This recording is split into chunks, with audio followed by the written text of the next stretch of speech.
It was not always sunshine and rainbows. No, I think, I think Philly, any athlete that plays there is going to have highs and lows. Imagine the shockwaves reverberating through the sports world as the Kansas City Chiefs bid for a historic three-peat crumbled in a stunning 22-40 loss to the Philadelphia Eagles. The atmosphere on the field was starkly different from what fans had come to expect. The usual burst of post-game euphoria was nowhere to be seen.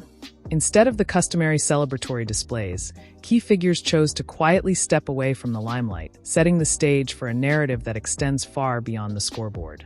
In a surprising twist to tradition, star tight end Travis Kelce and his well-known partner, Taylor Swift, completely bypassed the usual on-field revelry. There were no impromptu hugs, no shared victory laps, and no jubilant outbursts to mark what many had hoped would be another triumphant chapter in their careers. Instead, Kelce made a beeline for his VIP suite immediately following the final whistle, a move that has sparked endless conversation among fans and pundits alike. Inside that exclusive retreat, the scene was markedly different from the high-octane energy of the stadium. Accompanied by Taylor Swift, his family, and notable guests including Ice Spice and the Hyam sisters, Kelce appeared to seek solace away from the overwhelming public scrutiny.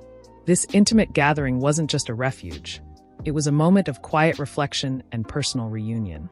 I think it's just, it just happened organically. It was just like, hey man, what are you doing? You're about to go to Vegas and play golf? All right, let's do it. Really? And it's been awesome since he's been in Kansas City. He doesn't get enough credit for the type of leader that he is, the type of just personable guy he is in the locker room, and it's on and off the field.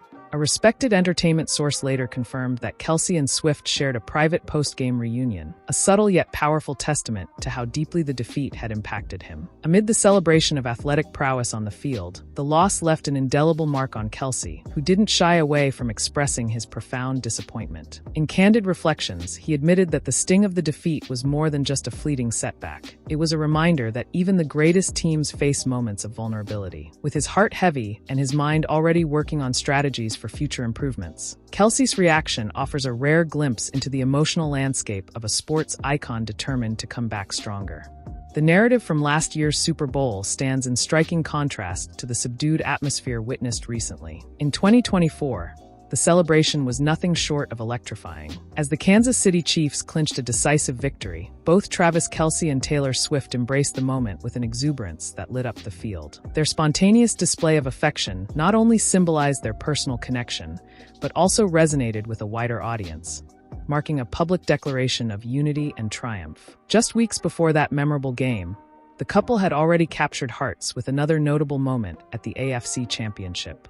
Their candid and affectionate interaction on a grand stage was a testament to their commitment to being open and genuine, both in their personal lives and in the spotlight of public scrutiny. This openness was further emphasized by Swift's own words in a December 2023 interview with Time, where she underscored the importance of showing up for each other. I have a beautiful life, man. I have loved ones. I have the most amazing family in the world that supports me in everything that I do. And they were all there, cheering me on and hoping for the best on Sunday, man. I just have to tip my hat to the Eagles. They were firing on all cylinders coming out, and it just felt like we never had control over what was going on in that game. This philosophy has clearly been a driving force in how she approaches her relationships and her role as a partner in every sense of the word. For many fans, this approach was a refreshing departure from the norm. Taylor Swift's previous relationship, which spanned 6 years with Joe Alwyn, was marked by a very private demeanor. The contrast between that chapter of her life and her current, more transparent partnership with Kelce has sparked widespread discussion. It's evident that embracing openness has allowed her to connect with the public on a more personal level, shedding light on what it means to truly support one another both on and off the field. Meanwhile, Kelce has been equally vocal about the positive impact of their bond on his career. He has often credited Swift's unwavering support as a critical factor in his ability to stay focused and perform at the highest level. This mutual reinforcement not only bolstered their individual performances, but also created an environment where both could thrive. The dynamic between them, marked by shared celebrations and a visible partnership, served as a powerful motivator during one of the most significant sporting events of the year. The Super Bowl 59 turned out to be more than just an athletic showdown. It became a stage for a political drama that reverberated far beyond the field.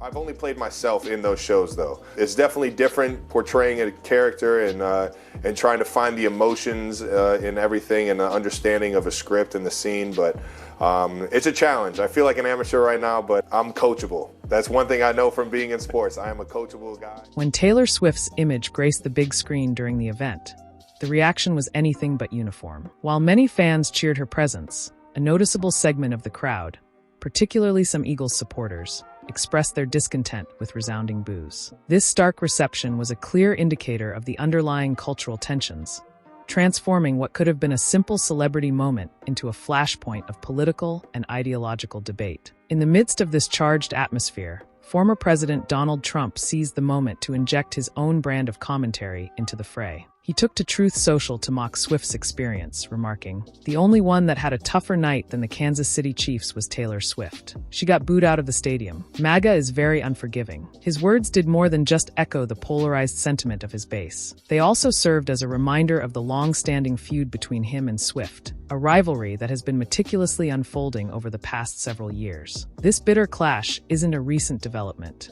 Back in 2019, Taylor Swift had already taken a stand by openly criticizing Trump's leadership, underscoring the vital importance of democracy and free speech. Her candid remarks set the tone for a series of public disagreements that have since defined their interactions. The tension escalated further in September 2024 when Swift publicly endorsed Kamala Harris, a move that prompted Trump to retort with a stark declaration, "I hate Taylor Swift." Each verbal exchange has not only intensified their personal rivalry, but also mirrored the larger cultural and political divides that split the nation. The unfolding drama between Trump and Swift is emblematic of a broader struggle that goes well beyond their individual personas. Their public spats highlight a significant cultural fault line, pitting Trump's fervent MAGA supporters against Swift's passionate, liberal fan base. This collision of ideologies, amplified by the high visibility of both figures, has turned a moment in a football game into a powerful symbol of America's divided political landscape. Every comment and social media post from either side contributes to a narrative that is as much about national identity and political conviction as it is about celebrity status. The Super Bowl has always been a spectacle that transcends the boundaries of the game itself. And this year, the luxurious side of the event was on full display. Inside the iconic Caesars Superdome, the atmosphere was charged with an air of exclusivity and opulence that goes well beyond the roaring cheers on the field. It's helped me relate to a lot of people, so I always have fun, man. When I tell you I'm always trying to have fun, always trying to, brighten the room that I'm in. And when I was younger, I was a competitor on the field, but I wasn't fueling my profession or my career. I was just out there just winging it and having fun. For the ultra-wealthy and savvy investors, the event became a playground where high stakes meet high style, transforming the game into an extravagant financial affair. Behind the scenes, the luxury suites emerged as the true crown jewels of the experience. These exclusive enclaves were not only coveted for their plush amenities and prime views, but also for their potential as lucrative investments. Some investors clearly recognized the opportunity, as evidenced by one standout case where a suite purchased for $225,000 later netted a profit of $1.6 million. This dramatic return on investment underscores how the Super Bowl has evolved into a high-stakes market where the cost of a premium experience can be offset by savvy financial maneuvers. Even the entry-level offerings for those wanting a taste of this luxury came with a hefty price tag. The most affordable suites, despite offering only obstructed views, started at a staggering $500,000. For those who could splurge a bit more, the best midfield boxes commanded prices as high as $3 million. These figures not only highlight the extravagant nature of the event, but also serve as a testament to the enormous economic impact and cultural significance of the Super Bowl in the world of luxury sports entertainment. In a setting where every dollar spent is a statement of status and ambition, the lavish experience at the Super Bowl stands as a vivid reminder that modern sporting events are no longer just about the competition on the field. They are grand festivals of luxury and investment, where the spectacle of the game is matched only by the opulence of the environment. Attendees aren't merely spectators. They are participants in an exclusive club where high-end experiences and lucrative opportunities converge to create an unforgettable celebration of both sport and affluence. The final chapter of this Super Bowl saga brings together a series of compelling narratives that will undoubtedly be discussed for months to come.